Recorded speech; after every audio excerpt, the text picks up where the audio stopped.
Hey guys, this is Dr. Hub. In case you haven't subscribed, please do subscribe for updates. Let's look into the steps of the glycogenesis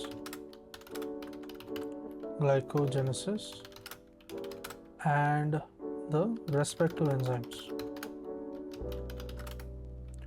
So let's begin with the glucose phosphorylase.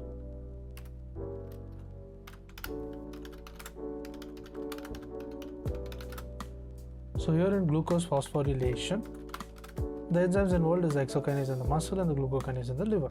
So hexokinase in muscle and the glucokinase in the liver. So this is very important.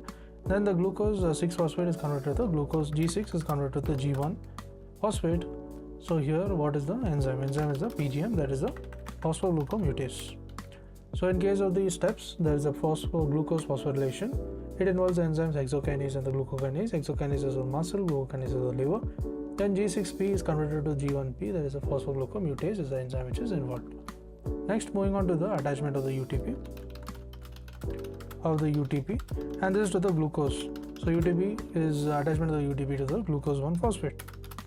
So UTP to the glucose G1P and the enzyme involved here is the UDP glucose phosphorylase. Next is the attachment of the UDP glucose to the glycogen primer. Attachment of the UDP glucose to the glycogen primer. So what happens to the attachment of the UDP glucose to the glycogen primer? There is a glycogen in. So here it is a glycogen initiator synthase which is